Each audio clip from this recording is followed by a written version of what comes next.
Welcome to the Vine Resources podcast show. Welcome to another edition of the Vine Resources podcast show. I'm delighted today to have with us Sabine Hansen. Sabine is the Senior Vice President, People Culture, Brand and Communication at Amadeus. Sabine, thanks for joining me from sunny Nice. Hopefully sunny. It is very sunny, and thank you very much for having me. Sabine, why don't you share with our listeners, if that's okay, love to share, for those who don't know Amadeus, a little bit about the company and what you do there. Okay, pleasure. So quite simply, what we do is we help people have better journeys. We all love to travel. We all have a need to explore the world, to see new places, to meet new people, or be just near to what's important to us. And basically, Amadeus powers all of that. We build solutions which connect the traveler to the journeys they want through travel agents, through search engines, tour operators, airlines, hotels, railways, cars, and so on and so forth. And we really do that with having a very global mindset. We are a very global company, but we have a very strong local presence. So wherever our customer needs us, we are there. We operate in more than 190 countries, and on an annual basis, we connect 1.5 billion people, travelers, to their local travel providers in their local destinations. That's fantastic. And I know, obviously, and again, in a very complex business in terms of the intricacies of the ticketing and everything else that you do around logistics. How many employees have you are in the organization now, roughly? We have 15,000 employees, a little bit more than 15,000, as I said, in more than 190 countries. So it is a fun job. So I know you obviously love your job because you've been with the company, as we just discussed, coming up to 10 years. So congratulations. Can you just share with our listeners a little bit about what a day in a life looks like for yourself in the company? Well, I would say there is nothing like a typical day, as you can imagine. None of them look the same. Because we operate in so many countries, we have 15,000 people from 146 nationalities. Our staff speaks over 62 plus languages, so the days are not very dull. So maybe early in the morning, I might be talking to my colleagues in Asia Pacific about some of the volunteering programs we are running there. In the midday, I might be talking here with the communications team on how we communicate some of the strategic initiatives through regular webcasts, which we are running for the whole company. And perhaps in the evening, I call the NORAM team to see how we have been doing in one of the hackathons and what talent we have spotted in some of the hackathons which we're sponsoring in North America. So it's quite varied and it's lots of fun. I love to hear that. And, as you've been in the industry a long time, I'd love to know perhaps who's had an impact on you as a leader. So maybe it was even someone who's a mentor to you. And what has that meant to you? I mean, there are many people who had an impact, and maybe also for different reasons. You know, if you look at the industry, certainly someone like Steve Jobs has had incredible leadership when he turned around Apple. If you look at a wider political landscape, Nelson Mandela was someone who I always admired for his leadership when changing the political landscape in South Africa. But if I narrow it down to people leadership, my absolute favorite is Sir Ernest Shackleton, the very famous Antarctic explorer. And I think he's an example for amazing leadership, for integrity, and for inspiration. And also his mission actually failed because he couldn't cross Antarctica. His exceptional leadership really made a difference between life and death for 27 men. And when you think about it, during 22 months in the bitter cold and darkness of Antarctica, he and his crew faced many life-threatening situations and many fatal situations, really. But each time they survived. And I think his exceptional leadership made really the crucial difference for that. And he left a legacy of survival, of inspiration, and for an amazing, incredible human spirit. So he is my all-time favorite. All-time favorite. Well, thanks for sharing that. And look, sometimes I'm really interested to hear for a large global organization around employee engagement. which is obviously a very important and critical success factor in any company. But what are you doing from the top to keep your employees engaged?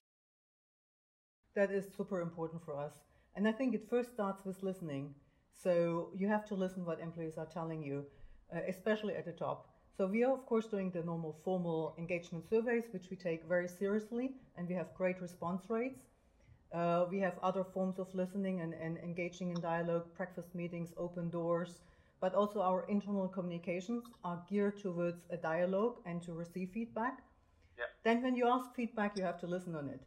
You have to act on it, not just listen. So what we are doing is taking employee suggestions very seriously, and a lot of those suggestions are then being implemented in programs which we are launching. Performance management approval. We have now or we're about to launch a employee holiday home exchange program, which is an employee idea, quite interesting. So whoever, because you are in 190 countries, you know that you have interesting holiday destinations for our employees as well. Improvements to wellness hubs and some of the other activities. But also, personally, I believe engagement starts at the top, and leaders need to walk the talk, and we have to conduct ourselves in the right professional and personal way. I love the idea of the home swap. So there's lots of companies out there, but not many internal companies. So that's a great idea. Exactly. And, you know, we have such an international workforce, it makes a lot of sense. Absolutely. What do you think is the biggest challenge facing business leaders today? For me, the biggest challenge is definitely to continue being successful in a world which is changing so fast. And the changes we are undergoing are at lightning speed. And yesterday's formula for success doesn't work anymore tomorrow. So what made us successful in the past will not get us into the future. We can't even really forecast or predict next year anymore. That's not possible. So in this new setup, adaptiveness and agility is absolute key. And I think this is hugely important for leaders. Things as continuous learning, getting feedback from others, putting ourselves out of the comfort zone, they're absolutely key for us to remain agile and to succeed in a world which is volatile, uncertain, complex, and ambiguous, the famous VUCA. Absolutely. And what do you see as the challenges of a larger organisation being able to remain agile? It's really turning the organization into a learning organization. So first of all, having an adaptive business model, but at the same time making sure that you have a learning organization, and that goes for everyone. Leaders have to lead by example, but for every employee, and I'm quite adamant about that everyone should seek a new experience. I think that's the best way how we can make sure that we are learning, that we understand what's going on outside, and that we're doing things in a different way. What's the best piece of business advice you've ever received that you could share with us? It's enjoy what you do and be good at it. And I think both of it, they support each other. One goes with the other. We talked a little bit about it earlier around employee engagement, but I'm really interested in how you help a new employee understand the culture of the company, whether that's pre-onboarding or when they're in the organization. What are you doing at Amadeus?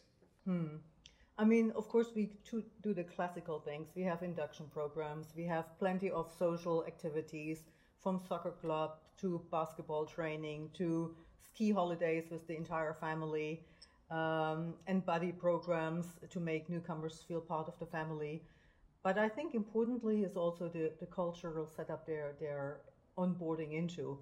Our employees come already from very different backgrounds, and they have a wide range of experiences. But we all share one goal. We are quite passionate about making travel better for everyone. And that's the purpose which unites all of us, and is really the glue which holds our culture together. And when new employees come to us, they are being welcomed in a very international setting. So we have 146 nationalities working at Amadeus. There's a very diverse background, and I think people feel very quickly at home and can connect with others. Fantastic. Thanks for sharing that. And what's perhaps the one mistake that you over your career, but what's the one mistake you've witnessed leaders making more frequently than others? I think the one mistake I see being made at top is getting detached from reality, and as a consequence, failing to realize what's really going on. I think there's a danger, there's a certain isolation, and that brings that danger with it. And I think also it's a well-known problem, and it's actually quite nicely told in the story "The Emperor's New Clothes." So it's a quite old problem. Now, you might have also seen this either in organisations or in your industry. But what's perhaps the one behaviour or trait that you've seen derail more leaders' careers? For me, it's the lack of integrity, lack of ethics, and becoming complacent when success gets to your head. Now you're in a very, very fast moving industry, very fast changing. How do you see it changing over the next few years? And then how do you think that'll affect your ability to attract and hire the right talent for you? Technology is a key part of our industry, and it always has been, but it even becomes more significant. We are talking about mobile devices, artificial intelligence, data analytics, robotics, open API, integrating new infrastructures and architectures and devices to existing systems. And they're absolutely key for us. This will entail that we need more and more people who have a very sophisticated technology background, but not only that, we also need talent who understands business, because technology disrupts business. And having the understanding of both is absolutely key for us. And I think that trend will, first of all, further accelerate, but it will also put further pressure on an already getting very narrow talent pool. This war of talent, or war for talent, has only started, and this trend puts more pressure on it. So I can see that the supply of talent is running even more low than it already is. With that trend in the future. By the way, I'm still waiting. I'm looking forward to my smart card that enables me to get from London to Nice with one little SIM or embedded in my arm. It will come. It will come. Absolutely. End-to-end travel will come. If you had your time again, was starting out again in your career, Sabine, and you were giving your 20-year-old self advice, what's the one thing that you would say to yourself now looking back? Now that we are all wiser and a little bit older, I would say enjoy the ride. We all have successes, we all make mistakes. I think learning from mistakes is really important. And in the end, not taking oneself too seriously really helps. Yeah. I think after all, life is a journey. And I would say stay curious and enjoy it. Sabine, thank you so much for sharing that, and thanks really for joining us this afternoon. What's the best way, if people want to find out more about the company, if they want to connect with you, what's the best way they can reach out to you? Okay, we have a fantastic website where there's a lot of information how to connect with us, also to send your applications if you're interested. And I'm on LinkedIn, people can connect with me on LinkedIn. So there are a number of options to get in touch with us. Fantastic, and they can check out Amadeus.com.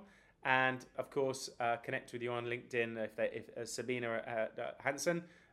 Check that out, and of course, always personalize it and why you want to connect to Sabine. I'm sure. Sabine, thanks for joining us, and I wish you all the best.